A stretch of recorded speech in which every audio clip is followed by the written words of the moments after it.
Hello students. तो आज हम लोग करेंगे एक्सरसाइज 3.2 से क्वेश्चन नंबर 3 के ऑल 5 पार्ट्स। तो उससे पहले इसे रीड कर लेते हैं। On comparing the ratios a1/a2, b1/b2 and c1/c2, find out whether the following pair of linear equation are consistent और इनकंसिस्टेंट। तो अगर आपने क्वेश्चन नंबर 2 किया है तो आपको ये तो पता होगा कि two lines intersect at a point कब होता है, किस रेशियो पे, और फिर पैरेलल कब होता है और कोइंसिडेंट कब होता है। तो अब यहाँ पे एक न्यू चीज़ आ गया है, कंसिस्टेंट एंड इनकंसिस्टेंट। तो इसे चलिए पहले समझ लेते हैं कि अगर a1/a2 equals to b1/b2 equals to c1/c2 ये हो जाएगा, तो इसका मतलब क्या हो गया, ये पैरेलल लाइन बनाएंगे, पैरेलल। तो ये हो गया आपका, इसे हम बोल सकते हैं इनकंसिस्टेंट। इनकंसिस्टेंट इसे क्या बोलेंगे, इनकंसिस्टेंट। और अगर a1/a2 not equals to b1/b2 है तो इसे हम क्या बोलते हैं, इंटरसेक्ट एट अ पॉइंट। ये इंटरसेक्ट करते हैं, इंटरसेक्ट एट अ पॉइंट। और अगर a1/a2 equals to b1/b2 equals to c1/c2 है तो इससे क्या बनते हैं, कोइंसिडेंट लाइन। Coincident lines. तो इन दोनों को हम क्या बोल सकते हैं, कंसिस्टेंट लाइन, सॉरी कंसिस्टेंट। तो ये तो आपको समझ में आ गया, तो आप बता सकते हैं कंसिस्टेंट और इनकंसिस्टेंट क्या होगा। तो चलिए अब क्वेश्चन की तरफ बढ़ते हैं। तो ये है आपका क्वेश्चन नंबर 1। इसमें तो आपको पता होगा कि a1 क्या है, a2 क्या है एंड b1 क्या है एंड b2 क्या है। तो यहाँ पे अब c1 नहीं पता चल रहा है कि c1 एंड c2 क्या है, तो इसमें कंफ्यूज मत होइएगा। इसको हम लोग लिख सकते हैं 3x + 2y, और ये साइड आएगा तो हो जाएगा -5 और इस साइड हो जाएगा 0। एंड इसको लिख सकते हैं 2x - 3y एंड -7 = 0। तो अब आपको यहाँ से पता चल गया कि a1 क्या है, a2 क्या है एंड b1 क्या है, b2 and c1 and c2। तो अब आप रेशियो को रखिए a1 एंड a2। तो a1 है यहाँ पे 3, a2 है 2, b1 एंड b2 को रखते हैं a1 2 and a2 -3, c1 and c2 -5 -7, तो ये कैंसिल। तो अब देखिए यहाँ पे देखने से पता चल रहा है कि a1 एंड a2 का रेशियो b1 एंड b2 के रेशियो से मैच नहीं कर रहा। तो यहाँ पे हम लोग लिख सकते हैं कि a1/a2 not equals to b1/b2। Therefore, the lines of this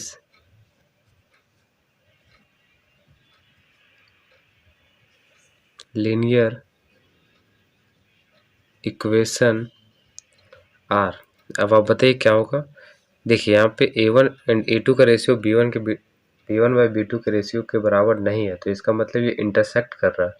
और इंटरसेक्ट करने का मतलब क्या था, और देखते हैं, देखिए क्या है, इंटरसेक्ट एट अ पॉइंट। तो ये क्या है, कंसिस्टेंट।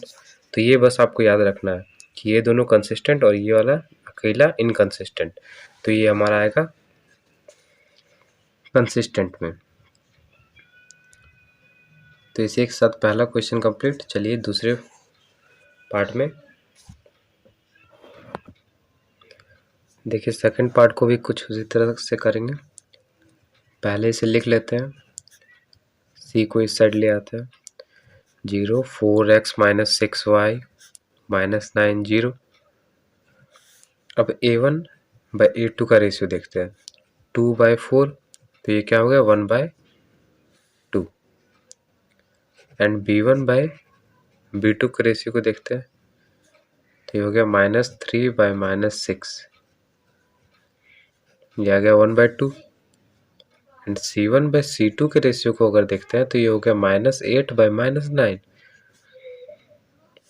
तो यहाँ पे देखते ही आपको समझ में आ गया कि A1/A2 का रेशियो जो है वो B1/B2 के रेशियो के बराबर है एंड C1/C2 के रेशियो के बराबर नहीं है। तो ऐसा कब होता था?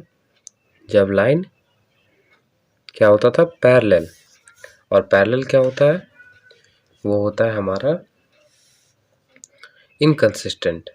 तो यहाँ पे लिखिए कि the line of this linear equation are inconsistent। तो यहाँ पे इसी के साथ आपका सेकंड पार्ट भी कंप्लीट हो गया। चलिए थर्ड पार्ट देखते हैं क्या है। देखिए थर्ड वाला पार्ट, इसमें देखिए आपको उसी तरह से बस थोड़ा सा घुमा दिया गया क्वेश्चन को कि यहाँ पे फ्रैक्शन में दे दिया गया है। तो अगर इसे आप चाहेंगे तो एलसीएम लेके भी कर सकते हैं, लेकिन हम लोग डायरेक्ट करेंगे। तो देखिए उसी तरह से कीजिए 3/2x प्लस 5/3y, वैसे लंबा हो जाएगा एलसीएम लेके, इसलिए हम लोग इसी तरह से करते हैं 9x minus 10y minus 14 equals to 0। तो देखिए A1/A2 करेंगे तो A1 क्या है? 3/2, तो 3/2/9। तो इस वाले 9 को हम लोग इस तरह से लिख सकते हैं, तो ये हो जाएगा 1/6। अब B1/B2 5/3/-10, तो इसे हम लिख सकते हैं 5/3 इंटू -10, ये हो जाएगा -2, ये हो गया 1/-6। तो ज़्यादा लंबा करने की ज़रूरत नहीं है, यहीं से हमें पता चल गया कि A1/A2 not equals to B1/B2 है। देयरफॉर हम लोग को पता चल गया कि the line of this linear equation are क्या है? यहाँ पे ये इंटरसेक्ट वाला है तो ये हो जाएगा कंसिस्टेंट। तो चलिए अब फोर्थ पार्ट की तरफ बढ़ते हैं। फोर्थ पार्ट भी देखिए कुछ उसी तरह से है। इससे पहले हम लिख लेते हैं इस तरह से 5x minus 3y minus 11 equals to 0 minus 10x plus 6y, और ये साइड आएगा तो प्लस 22 इक्वल्स टू 0। अब देखिए A1/A2 करते हैं तो A1 है यहाँ पे हमारा 5 एंड यहाँ पे x का कोएफिशिएंट है -10। 10 मत लिखिएगा, -10 है, तो ये हो जाएगा हमारा 1/-2। फिर B1/B2 इसे लेंगे तो ये हो जाएगा -3/6, तो इसे हम लिख सकते हैं -1/2। फिर C1/C2 को हम लोग लिखेंगे -11/22, तो ये हो जाएगा हमारा -1/2। तो इस जगह पे देखिए अगर आप 1/-2 है तो हम लोगों ने प्रीवियस क्लासेस में भी पढ़ा था कि अगर माइनस नीचे है तो इसे ऊपर ले सकते हैं, तो यहाँ -1/2 हो जाएगा। तो इस हिसाब से यहाँ पे देखिए कि सारे रेशियो बराबर हो गए हैं। A1/A2 equals to B1/B2 equals to C1/C2। तो यहाँ पे बराबर होने का मतलब है कि ये क्या बन रहा है? Coincident line. और कोइंसिडेंट लाइन क्या होता है? कंसिस्टेंट। तो हम लोग लिख सकते हैं कि therefore the lines of this linear equation are consistent। तो चलिए फिफ्थ पार्ट करते हैं। फिफ्थ पार्ट में देखिए यहाँ भी आपको उसी तरह से दिया हुआ है जैसा दिया हुआ था आपके थर्ड पार्ट में। तो देखिए इसको पहले हम लोग लिख लेते हैं सेपरेट करके, -8 equals to 0, 2x + 3y - 12 equals to 0। तो a1/a2 इसमें क्या होगा, 4/3 और डिवाइड करना हमें 2 से, तो इसको इस जगह लिख सकते हैं। हाँ, लिख लिया। तो अब यहाँ पे अगर कैंसिल करेंगे तो हो जाएगा 2/3, b1/b2 यहाँ पे हो जा रहा है 2/3।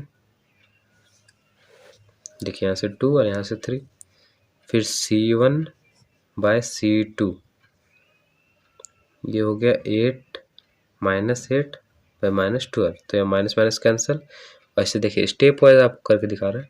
2 4 जा 8, 2 6 जा 12, 2 2 जा 4, 2 3 6, यहाँ भी आपका 2/3 आ गया। तो इसे अगर हम ध्यान से देखते हैं तो ये हो जाएगा a1/a2 equals to b1/b2 equals to c1/c2। ये आपको क्या होता है वो दिख रहा है, ये कोइंसिडेंट लाइन बनेगा इनसे। तो इसे हम लिख सकते हैं therefore the lines of this linear equation